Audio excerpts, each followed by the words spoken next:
Imagina una sociedad donde el poder se disputa entre líderes corruptos y un pueblo desesperado por un cambio.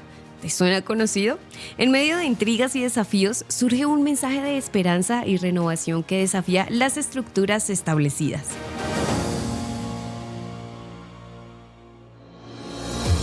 Misión 66. Descubriendo lo desconocido, usando lo conocido, aprendiendo y practicando lo aprendido en nuestro recorrido por la vida.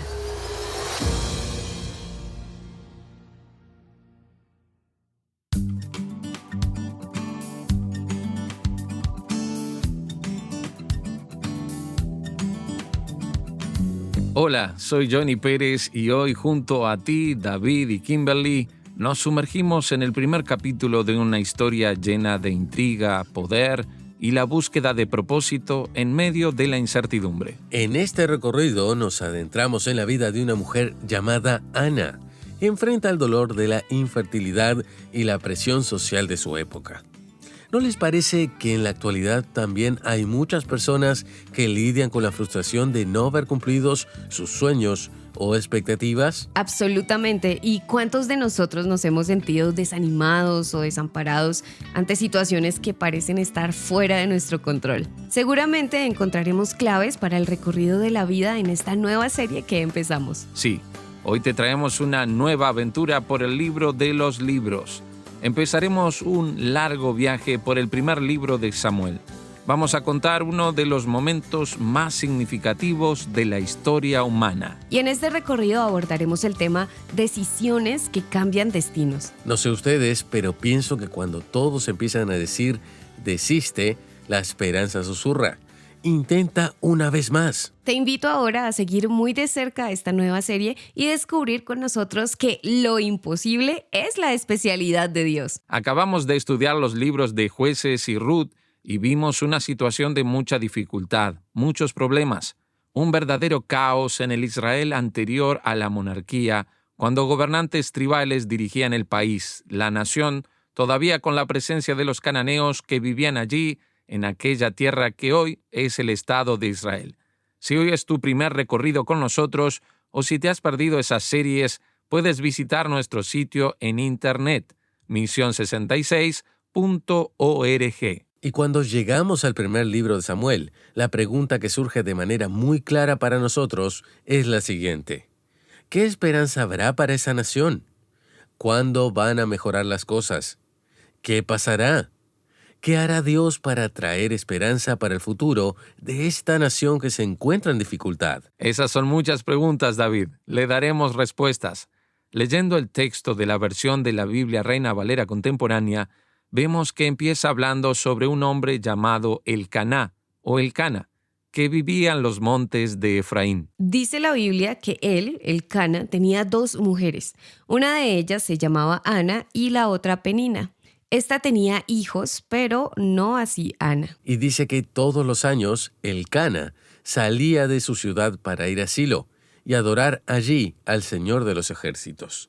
Allí oficiaban como sacerdotes Jofní y Finés, hijos de Elí. Entonces señala que al llegar el día en que Elcana ofrecía sacrificio, les daba su parte a Penina, su mujer, y a todos sus hijos y sus hijas. Pero a Ana le daba la mejor parte porque la amaba, aunque el Señor no le había concedido tener hijos. Pero Peniná la molestaba y la hacía enojar hasta entristecerla, porque el Señor no le había concedido tener hijos. Y cada año era lo mismo. Peniná se burlaba de Ana cada vez que iban a la casa del Señor, y por lo tanto Ana lloraba y no comía. Un día Elcana le preguntó, «Ana, ¿por qué lloras? ¿Por qué no comes? ¿Por qué estás afligida? ¿Acaso yo no soy para ti mejor que 10 hijos?» Observa con atención el drama que encontramos aquí. Es muy interesante porque la mente del lector que sigue el texto sagrado que ha leído Jueces y Ruth ya piensa en el futuro de la nación, es decir, ¿qué pasará con esta nación que no tiene dirección, que no tiene un gobernante fijo, que no sabe qué será de su futuro, que tiene grandes dificultades? Podemos ver incluso que en la Biblia el libro de Jueces termina con aquellos textos, digamos, difíciles de digerir, del 17 al 21, y ahora empieza directamente con el primer libro de Samuel. Así que, ¿cuál es la expectativa? ¿Qué podríamos esperar del texto, Johnny? Probablemente algunos estaban pensando que quizás surgiría aquí un gran profeta, un gran guerrero, un rey maravilloso, un profeta de Dios con un mensaje extraordinario, pero no. Para sorpresa de todos, de repente surge la figura de Elcaná, que tiene 2 esposas. Una de ellas, Ana, está triste y llorando, siendo provocada por su rival porque no tiene hijos. ¿Cómo es posible que esto aparezca aquí?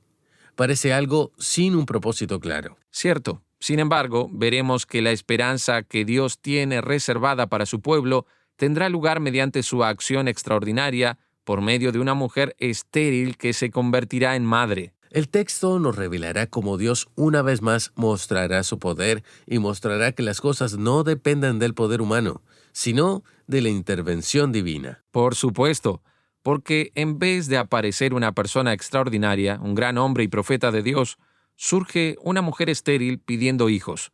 Y el texto de la Reina Valera contemporánea sigue adelante. ¿Qué sigue, Kimberly? Bueno, aquí dice, y Ana se levantó después de comer y beber en Silo. El sacerdote Elí estaba sentado en una silla junto a un pilar del templo del Señor. Entonces ella oró y lloró al Señor con mucha amargura y le hizo un voto. Le dijo, Señor de los ejércitos, si te dignas mirar la aflicción de esta sierva tuya y te acuerdas de mí y me das un hijo varón, yo te lo dedicaré, Señor, para toda su vida. Yo te prometo que jamás la navaja rozará su cabeza. Notamos que Ana, en su gran desesperación, hace una promesa a Dios de dedicar a Samuel, su futuro hijito, como vemos en el nombre del propio hijo, como nazareo dedicado al Señor. ¿Cómo continúa la historia, David? Sí, leo. Y mientras ella oraba largamente delante del Señor, Elí le observaba mover los labios. Y es que Ana le hablaba al Señor desde lo más profundo de su ser. Y sus labios se movían, pero no se oía su voz. Así que Elí creyó que estaba ebria. Esto parece sospechoso. Sigue el texto bíblico narrando que entonces le dijo, ¿hasta cuándo vas a estar ebria? Digiere ya tu vino. Pero Ana le respondió, no, señor mío, no estoy ebria. No he bebido vino ni sidra. Lo que pasa es que estoy muy desanimada y vine a desahogarme delante del Señor. Y ella trata de aclarar, no pienses que tu sierva es una mujer impía. Es tan grande mi congoja y mi aflicción que hasta ahora he estado hablando. Entonces Elí le respondió, vete en paz y que el Dios de Israel te conceda lo que le has pedido. Y ella respondió, espero que veas con buenos ojos a esta sierva tuya. Continuamos leyendo. Y Ana se fue de allí y comió y dejó de estar triste. Por la mañana adoraron delante del Señor y regresaron todos a su casa en Ramá. Allí Elcana tuvo relaciones con Ana y el Señor se acordó de lo que ella le había pedido. Y descubrimos en la continuación de la historia que Ana quedó embarazada y cuando se cumplió el tiempo dio a luz un hijo, al que le puso por nombre Samuel. Pues dijo, yo se lo pedí al Señor. Ya estamos observando en gran parte de aquello que está en el Antiguo Testamento que Dios muestra que el poder le pertenece a Él, que Él es el Redentor de la historia. En el momento más difícil de la historia religiosa de Israel, cuando el pueblo está sufriendo por el sincretismo y su abandono, Dios actúa de manera especial e interesante, pues lo hace creando una dificultad tremenda en la vida de Ana, así como lo hizo en la vida de Ruth. Ana entonces busca al Señor, se humilla y hace una petición. Dios le da un hijo de manera extraordinaria y ese hijo será absolutamente dedicado al Señor. La esperanza de la nación de Israel, la esperanza que preparará el inicio de una monarquía en Israel, es una esperanza que surge de una sencilla madre que había sido una mujer estéril. Y el texto sigue adelante diciendo, al año siguiente, Elcana fue con toda su familia a ofrecer su sacrificio al Señor y cumplir con su voto. Pero Ana le dijo a su marido, yo no iré hasta que destete al niño. Entonces lo llevaré y lo presentaré al Señor para que se quede allá para siempre. Dice aquí, y Elcana le respondió, haz lo que creas que es mejor. Quédate hasta que lo destetes y que el Señor cumpla su palabra. Y Ana se quedó y crió a su hijo hasta que lo destetó. Después lo llevó con ella a la casa del Señor en Silo, y además llevó 3 becerros, 20 litros de harina y una vasija de vino. El niño aún era muy pequeño. Y finaliza este capítulo diciendo que en cuanto mataron el becerro, el niño fue llevado a Elí, y ella le dijo: Señor mío, que tengas una larga vida. Yo soy aquella mujer que estuvo aquí junto a ti orando al Señor. Oraba por este niño y el Señor me lo concedió. He venido porque prometí dedicarlo al Señor para toda la vida. Para siempre será del Señor. Y allí adoró al Señor. Ana fue muy bendecida por Dios. En una manera muy especial, esa mujer, que será una de las grandes madres del Antiguo Testamento, muestra que su actitud hacia Dios es absolutamente ejemplar y absolutamente correcta. Es interesante ver que las cosas aquí son muy especiales. Por ejemplo, observamos que Ana, para cuidar de su pequeño Samuel, decide no ir al santuario en una determinada ocasión. El texto dice que ellos estaban ofreciendo el sacrificio anual, que tenían que ir hasta Silo, y Ana le dio prioridad al pequeño bebé, y eso de ninguna manera ofende a Dios. El que no cuida de su familia no puede ser un buen cristiano dentro de la comunidad de la fe. Es bueno destacar también que Ana habló con su marido y él la trata muy bien. Él considera su petición y no la trata con una actitud de faltarle respeto a su mujer por su decisión. Y fíjate que ella, una mujer estéril que espera un hijo, ora por él. Ella sabe que nuestros hijos pertenecen a Dios. Y es interesante que, llegado el momento oportuno, tras destetarlo, y me pongo a imaginar el corazón de una madre y cómo debió sentirlo, ella va y entrega a su hijo al Señor conforme había prometido. ¿Puedes imaginar a Ana volviendo después de haber dejado al pequeño Samuel, quizás a sus 4 años de edad, en el santuario de Silo? Así que lo que vamos a descubrir aquí es que Dios actúa de manera especial y extraordinaria en la vida de personas comunes. La gran esperanza para el futuro de la nación está en la figura de una simple madre. ¿No te parece extraordinario esto? ¿No es algo maravilloso?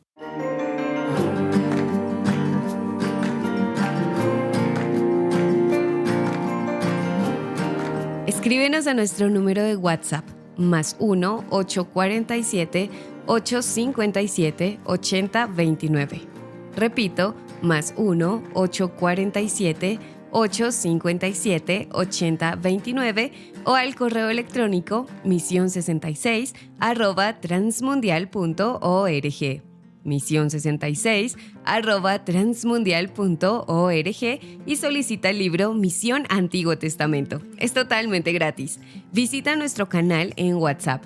Misión 66 es una producción de Radio Transmundial y llega a ti por cortesía de esta estación. Y ahora tenemos aquí las preguntas sobre el primer capítulo del primer libro de Samuel que estamos estudiando con el tema Decisiones que cambian destinos. Johnny, ¿quién escribió este primer libro de Samuel? Y además tenemos 2 libros. ¿Se realizaron en ese orden? No tenemos el nombre del autor, no hay ningún registro, nada que nos permita saberlo. Pero sí sabemos que ambos libros son parte de una unidad completa. Algunos estudiosos creen que el libro fue redactado en el período de la monarquía. Porque el libro termina ya en la época monárquica, en la fase inicial de la monarquía de Israel. Sí, pero no es algo seguro. Lo que es interesante observar, además, es que los libros de Samuel, de Reyes y también el propio libro de Josué y el de Jueces tienen una cierta afinidad literaria y teológica con el libro de Deuteronomio. Por ello, algunos estudiosos se refieren a esa manera de contar historias como deuteronomista. Puede ser apenas una cuestión de naturaleza de enfoque teológico, Johnny. Bueno, algunos estudiosos incluso sugieren que el libro habría tenido algún tipo de redacción posterior debido a ese tipo de enfoque teológico que le da énfasis a la centralidad del templo. Pero esta cuestión todavía está abierta, es un misterio. No tenemos los detalles en el libro, pero sabemos que Samuel vivió alrededor del año 1100 a.C. A lo mejor en un futuro tendremos nuevos detalles a partir de nuevos hallazgos. Estuve leyendo que en este libro, Primera de Samuel, la situación del país no era fácil.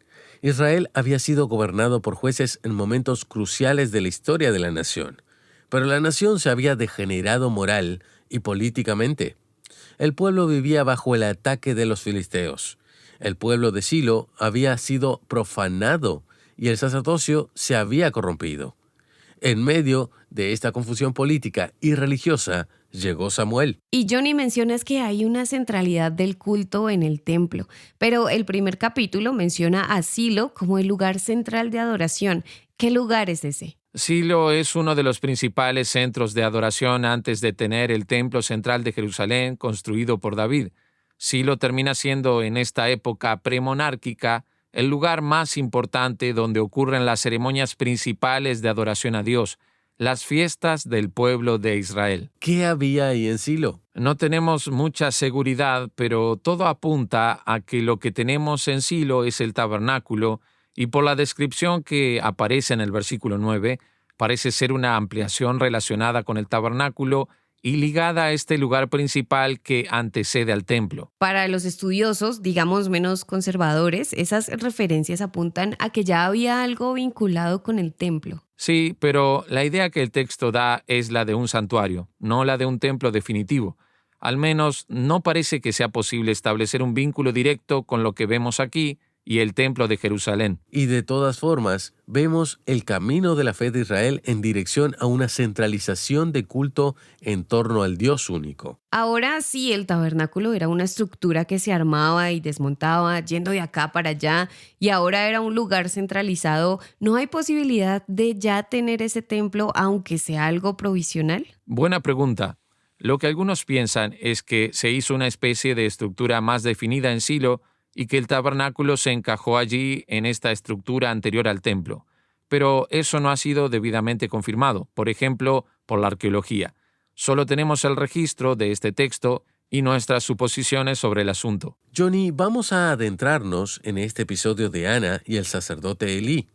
¿Cómo es que Elí pudo pensar que Ana estaría ebria en la puerta del tabernáculo, o mejor dicho, del templo?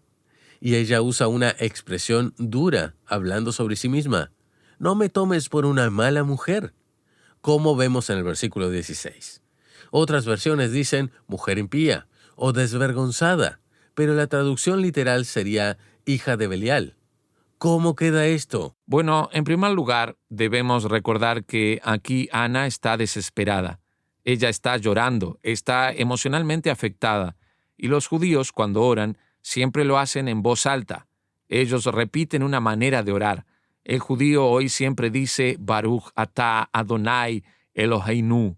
Él nunca ora solo con la mente. Y Ana está haciendo una especie de oración silenciosa aquí y seguramente de manera conmovida. Así que Elí ve que su comportamiento se sale un tanto del estándar. Y como los judíos bebían vino, él se imaginó, ya verás que ésta se pasó y se tomó una copa de más, con lo que la juzgó. E inmediatamente ella dice, mira, no soy una hija de Belial, que es la traducción literal, que a nosotros no nos comunica nada. Alguien pensará que es una referencia al propio demonio o que su padre se llama Belial, pero no tiene nada que ver con eso. Esa expresión, hija de Belial, tiene el sentido de mujer ociosa, de mujer irresponsable. Por esa razón es por la que una buena traducción para ese término es mala mujer. Por eso ella dice, mira, no soy una mujer inmoral que se emborrachó y entró aquí sin saber qué hacía. No. Claro, ella se defiende para evitar una percepción incorrecta de la realidad. Muy bien. Ahora en este texto encontramos una bigamia. Elcana o Elcaná era marido de Ana y Penina. ¿No es este asunto de la bigamia ya cerca de la monarquía un tema pesado? Pues esa es una cuestión que surge, y ya hablamos aquí en Misión 66, sobre la poligamia. Aquí tenemos un caso que parece incomodar, pues, ¿qué tenemos aquí? Elcana tiene 2 mujeres y va con toda la familia al templo para adorar al Señor sin reparos, con las 2. Así que parece ser una cosa normal. La pregunta es, ¿será que Dios, dependiendo de la circunstancia, favorece, acepta una especie de convivencia permitida pacífica de bigamia o poligamia? Bueno, a primera vista parece que sí, pero observa qué cosa tan interesante. En primer lugar, Dios estableció un hombre y una mujer. Para que quede claro, Dios no creó a Adán y a Evas, ni a Eva y a Adanes, sino a un hombre y una mujer. Dios lo toleró porque la sociedad ya se hallaba en esa situación. Dios toleró la bigamia e incluso la poligamia, pero según funcionaba en el contexto del Antiguo Testamento. Pero nunca fue el plan de Dios. Más bien, lo que hay aquí es en realidad una crítica implícita. ¿Por qué? ¿Qué está pasando aquí? Solo hay que observar que la relación no iba bien, porque en realidad el texto dice que el Cana le gusta a Ana, con lo que el hombre que sea bígamo o polígamo tendrá una preferencia. A él le gusta Ana, pero Penina está en una situación favorable porque ella tiene hijos. Y lo que ocurre es que en el camino hacia el templo las cosas se ponen feas. Hay un conflicto. Como Penina sabe que ella es secundaria en la relación con el Cana, a quien le gusta Ana, ella la empieza a molestar. El texto usa la expresión rival. Pues sí, una auténtica rival. Hay un conflicto. Por lo tanto, ¿qué hay implícito aquí? Se nos dice lo siguiente: ¿ves cómo eso no funciona? ¿Ves cómo eso no sale bien? Así que existe una crítica implícita a la bigamia y a la poligamia dentro del propio texto diciendo, mira, la cosa no es por ahí. Como vayas por ese camino, terminarás tropezando. Descubrirás que ese asunto no saldrá bien. Porque, aunque se hubiera permitido por la ignorancia del pasado, por el tipo de sociedad que Israel vivía, por supuesto que no es el plan de Dios, sino que lo correcto es un hombre y una mujer bajo la bendición de Dios.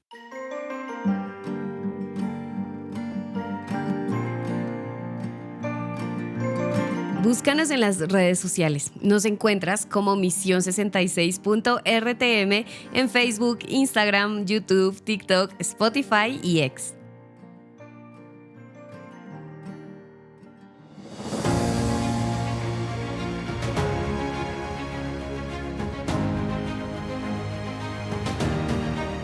¿Cuántas cosas podemos aprender con Ana en este primer capítulo del libro de Samuel? Y tú que nos escuchas, no te desconectes, porque aquí viene para ti la aplicación de este capítulo de Samuel. En Misión 66 empezamos a estudiar el primer libro de Samuel. Has seguido con nosotros nuestro abordaje al primer capítulo en el que hablamos sobre el tema decisiones que cambian destinos. Analizamos el texto y llegamos a la gran lección del día de hoy. ¿Cuál es la gran verdad que debe afirmarse en tu corazón? La gran bendición viene de cosas sencillas. Vemos otra vez la situación que tenemos aquí. El pueblo está perdido, sin dirección. Hay un lío generalizado en los días de los jueces. Se está esperando que alguien surja como un gran líder para hacer la diferencia. Quizás un profeta, un hombre de Dios, un ángel, algún ser celestial. Pero, ¿quién aparece? Ana. Sí, Ana. La mujer estéril que ora desesperadamente pidiendo la bendición de Dios. Y a través de esa madre bendecida es que nace Samuel, el último juez, el hombre sabio que hace la transición a la monarquía. Fíjate, de una joven estéril, casada, sencilla, que se convierte en madre, viene la gran bendición. Así es también en tu vida. No desprecies las cosas sencillas, porque la gran bendición viene muchas veces de cosas muy simples. ¿Qué claves nos llevamos para el recorrido de la vida, Johnny? Bueno, primero que a pesar de enfrentar el dolor de la infertilidad y la incomprendida aflicción de su corazón, Ana persiste en buscar consuelo en la oración y confiar en la voluntad de Dios. Su decisión nos enseña e invita a mantener la esperanza. Incluso cuando nos enfrentamos a desafíos aparentemente insuperables en nuestra vida, ¿cierto? Así es. En segundo lugar, vemos cómo la confianza en la providencia divina puede traer consuelo y dirección en momentos de incertidumbre. Claro, Ana confía en que Dios escucha sus plegarias y le concederá su anhelo más profundo en el momento oportuno. ¿Y qué más podemos llevarnos para aplicar en nuestro diario caminar por la vida? Bueno, David, que debemos ser agradecidos. Después de que Dios cumple su promesa con Ana y le concede un hijo, ella expresa su gratitud y fidelidad al Señor. Cierto. Debemos valorar las bendiciones que recibimos y mantener nuestra promesa de fidelidad en nuestra relación con Dios y con los demás.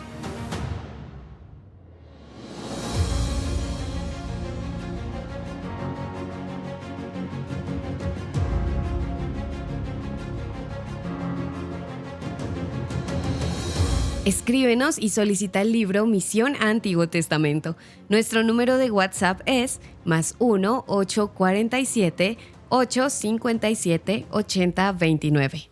+1 847 857-8029 o envíanos un correo electrónico a misión66@transmundial.org. misión66@transmundial.org. También visita misión66.org. misión66.org para escuchar y descargar este y otros episodios. Acompáñanos en nuestra próxima Misión 66, donde vamos descubriendo lo desconocido usando lo conocido, aprendiendo y aplicando lo aprendido para el recorrido de la vida. Misión 66 es una producción de Radio Transmundial que llegó a ti por cortesía de esta estación.